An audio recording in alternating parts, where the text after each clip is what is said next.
I'm Kaya Salah, and my part covers the characters and effects in Letter Safari, which are the boy, the animals, and the visual effects for this game. So starting with the first file, which is the animal file, there are 27 animals in total, 9 for each word, which are jungle, oceans, and Arctic. For each one, they react differently. No image files are needed. Every curve, spot, and strips is coded, as you can see here. They do happy dance when the player is right, or a scared shake when the player is wrong. You create one code with an animal factory create, then trigger animal happy dance on a correct answer, and an animal scared for a wrong answer. Going to the next file, which is the boy character, he is the same thing as the previous one. He's drawn completely using the code shapes. No images files are needed. Here's 8 different animations like running, swimming, sliding, walking, winking, waving, and jumping, depending on what's happening in the game. In the code, you trigger him with a boy. With boy start run, and every frame the game calls boy update and boy draw to animate him, as you can see here in the code. The third file is the visual effects for the game. In this file, it controls every effect in the game, the confetti celebration when you win, the gold sparks around rewards, the dust puff under the boy feet, and background effect like snow, bubbles, depending on the word. Effects are triggered with one line like confetti burst, and each frame of the game calls update to move the particles and draw to render them. And now I can show you, let's go to the game. And this is how it looks when we start the game. A golden sparks will appear once we start. Then here for the numbering, and once the child implements a wrong answer, a red feedback will appear. For the animals, once the child implements a correct answer, happy dance and confetti will appear.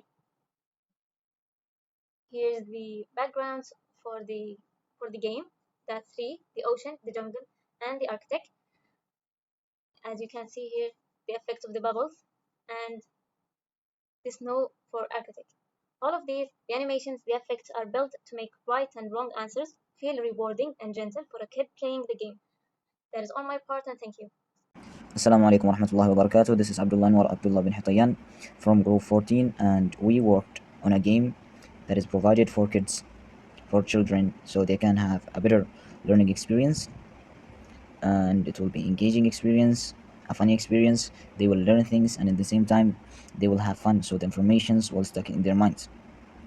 So starting with the code base here, as you can see, I handle the UI because I have relevant graphic design experience and relevant UI UX design experience. So I handle the UI. First of all, these are the catching files, and moving to the code base of the button. Here, the comments that explains the code base. Then we declared the variables after importing the libraries. Then we have the coloring, or the coloring, and after that, we have the functionality of the buttons or the code base. Moving forward to the HUD, it's the same structure as the button, the whole code base. So moving to the game, first of all, here we have the main page of the game. As you can see here, the users informations. You can press play, and then we will move to the screen. We have two adventures: the animal worlds and the number worlds. The number worlds is like this: they could choose a number, and the world adventure it will be like this, choosing a letter. Then the kid will write the whole word for the letter, so the word itself will stuck in the children's mind. And this is one of the environments in the game also, where the character will be moving in different worlds, so it will be a funny thing, an exciting thing for the children. And we used a color palette that is related to the children industry, which is the coloring of the green, golden color, and the color for typography. We implemented the animals, and that's pretty much it. Write all things in main file, which is responsible for all for calling the whole functions and files in the whole gene. Okay, let's start with the libraries we just import, like the sys, which is responsible for system functions like exiting and starting, and pygame, which is just responsible for building games. Okay. After that, we just import from the setting all the variable we just declared there, like screen title for screen window width and so on. And from the save manager, we just import as a save manager. From the save manager file, we just import it all inside the main. Okay. After that, we just declare a class called screen manager, and we put all function, all lines inside it. And after that, we'll just call it after at the end, in the end of the file. Okay, now just let's start with creating a window. Creating a window, we just did if and else. In if, full screen. This full screen is a variable declared in a setting with the value true. If it's true, it will immediately set a mode as a full screen. Okay. If it's not true, if it's false, it will immediately go to the take the width, the window width, and the window height we just assign in the setting file, and it will also make it as a full screen. Okay. And after that, let's um, let's explain how the game know if it's a new player or a return player. It will notice if it's a new player because we have a function called is a new player inside the save manager. If it's a new player, it will take it immediately. It will assign the value of the state name into the opening state. Okay. And if it's not, it will immediately assign the state home value to the opening state. So if it's a new player, it will take us immediately to the name screen. If it's not a new player, it will take us to the home screen. Let's run the code and you will see here. It immediately take us to the home screen because we already registered in the game, and it calls us by our game, which is welcome back Arafat. Okay. And also let me explain this background music. In background music, we just assign all the lines and the code inside try and except so that it cannot affect our code if something fails inside try and except inside try. Okay, we just import a module called mixer inside pygame, which is responsible for all audio, and we have a path inside the assets, a path for our music. Okay, and immediately it will run the music. We just call the module play inside the mixer, and we assign -1. Why -1? Because -1 means that the music will be playing forever. Okay, if it's 0, it will just be playing for once, and if it's 2, it will just be played for just 3 times. Okay, and that's my role in explaining the vital things in the main file, and my other group members will explain the others. Hello, my name is Omar, and my contribution to our group project, Letter Safari, is the settings file. This file is the central configuration hub of the entire game. You can think of it as a control panel. Every number, color, speed, and piece of text that the game uses is defined here in one place. This game makes the game easy to maintain and modify because instead of changing values, you can just across like different files you can only change it here with one single change, and it will be updated automatically. So now let me walk you through each section here. You can see the first section I have is the control game windows. We have the screen title, is the text that appears in the Windows title bar. You can see welcome to Letter Safari.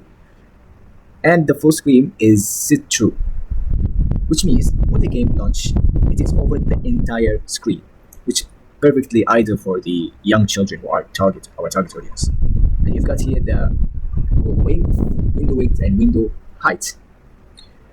They're both used when the full screen is false, used for specifically during developments. And we got the FPS, which is frame per second. We have set it 60, which make it very smooth animation. Now we move to paths. We've got here the path dir dynamically finds the folder where the project lives using Python's OS model.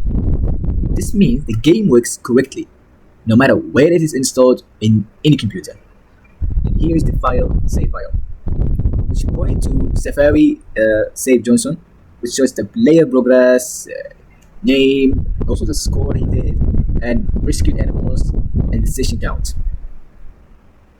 Let's move now to the colors. Every color in the game is defined as an RPG jewel. I organized the color into 5 groups. The jungle palette with the warm greens and colds. There is also ocean palette. Sorry. We also cool blues. We've got also here the architect palette, which is like icy white with aurora colors, and also here the UI asset colors. We have also, you can see that there's red soft, which when the gamer or the child got the wrong answer, it goes to red. If you got it correct, it goes also green. And also you got the boy's characters controlling every detail of the Safari boy. Finally, this simplifies the color system, means changing the game's theme only require touching this file. Now let's move to the fonts. We choose Comic Sans MS throughout the game, a deliberate UX decision as it was specifically designed to be friendly and easy to read for the young children, of course, for them to learn how to read. I defined 6 fonts size from the font size giant at 120 pixels for the world title splashes, down to the font size tiny at like 18 pixels for the file labels. Now let's move to the animation speeds.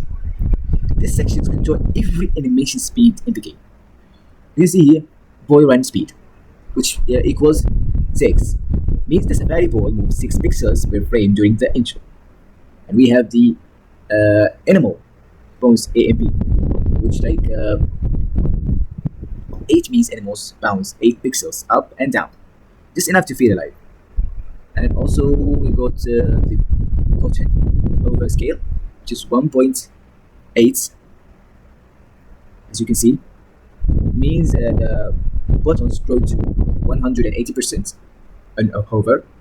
Super little but important interactive feedback.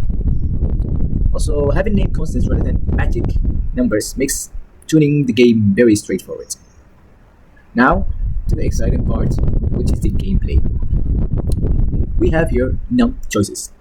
4 means each question shows the child 4 letters title to choose from. And we've got animals per world, which equals 8. So 8 means each word has like 9 animals, covering 9 alphabet letters. And you've got the stairs per streak, which equals 3. It's like positive reinforcement mechanic. 3 correct answers in row earn its own star. And we have the celebration frame, which one 180 at 60 frame per second, means the celebration animation plays for exactly only 3 seconds. Now for the worlds. This is the most important data structure in our setting. We have the world scenes list. The game has 3 worlds: jungle, ocean, and Arctic. Each word is Python dictionary contained. We have letters, which is 9 alphabet letters, which are taught. We have the animals, a list of 9 animals each with a name, emoji, and letter. We have the background colors. We have also the background colors, which is imported from our color system that we talk about. Where we have also impediment objects, fireflies in jungle, bubbles in ocean, snowflakes in Arctic, giving each world a unique atmosphere and environment. And unlock, we have also unlock requires the progression system. Jungle is also available from the start, by the way. Ocean unlocks after the jungle. But firstly, we jungle is right, then the ocean, then after that the Arctic, after the ocean. And also the game screen simplify reads from the list. Adding a new word only requires adding new dictionary here. Let's move to the second part. Here we have the letters titles. The letter titles are the 4 answers buttons the child taps. There's green flashes for the correct answer, and there's red for the wrong. The flash lasts 20 frames, about 1/3 of a second. The HUD is the top bar showing a score and a progress, set to 70 pixels tall. And also we have here the conflict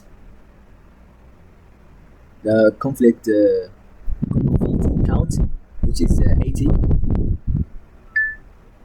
80 means, right? Yeah, 80 means pieces of confetti explode on the celebration screen. We have the snowflake count, which is 40, and we have also the 3D count, which is 20.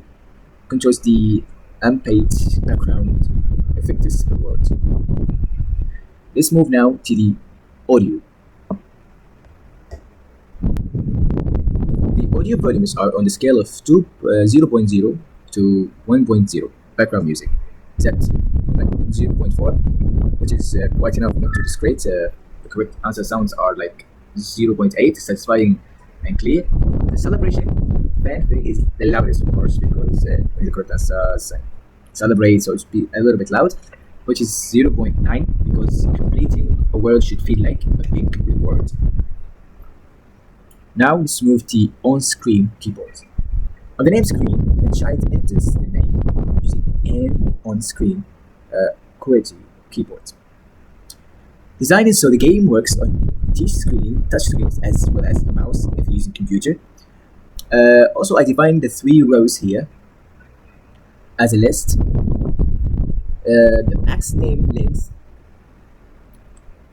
equals 10, prevents name from like overflowing the UI layout. So that's all for the screen keyboard.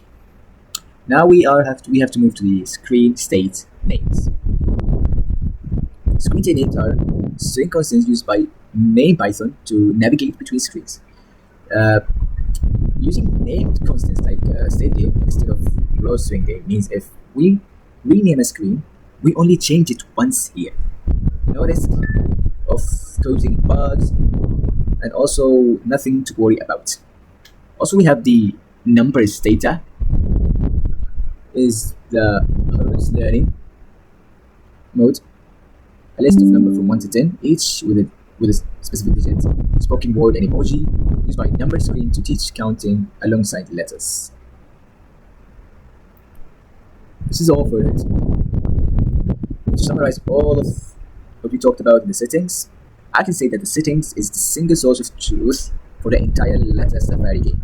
By centralizing all configuration, screen settings, colors, fonts, speeds, game rules, word data, audio, also the UI layout into only one file. So our team was able to work in the different screens independently without creating conflicts.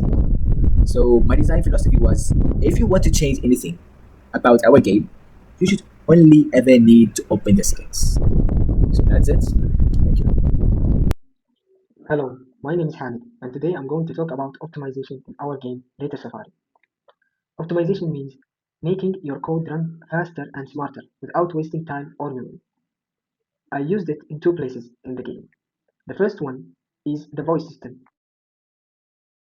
Instead of going to the internet every time a word is spoken, the game saves the audio file the first time and reuse it after that, so it plays instantly every time. Second one is Smart Draw. The game only draws what it needed at the moment, so the keyboard only appears when you are spelling, and the letter tails only appears when you are picking a letter. Nothing is ever drawn for no reason. These 2 things makes the game faster and smoother for player and can run in every device rather than low-end device or high-end device. And optimization is here to save the time, also to make sure that nothing of these things happened.